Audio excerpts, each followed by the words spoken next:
Hi guys! Hi. We just thought in our last day at work we'd give you a bit of a hint on how to do the sheet that I've set you this morning. And Yes. Mrs. Hayter and I, two peas in a pod. Yeah, and we've got a few examples there for you. You can add more information, specific details. And we haven't done the rest of the screen, so if we scroll down, you'll see that we haven't given you an example for wind and sediment and vegetation and wind, but we figure that we've given you enough of a start. Please try as much as you can. The key thing here is the interaction. So how does the wind interact with the waves? How does the waves interact with the sediment? How does the wind interact with the sediment? And how does the vegetation interact with the sediment?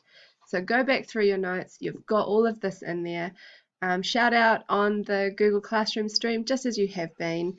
And we will get through this together. Wash your hands. Yeah.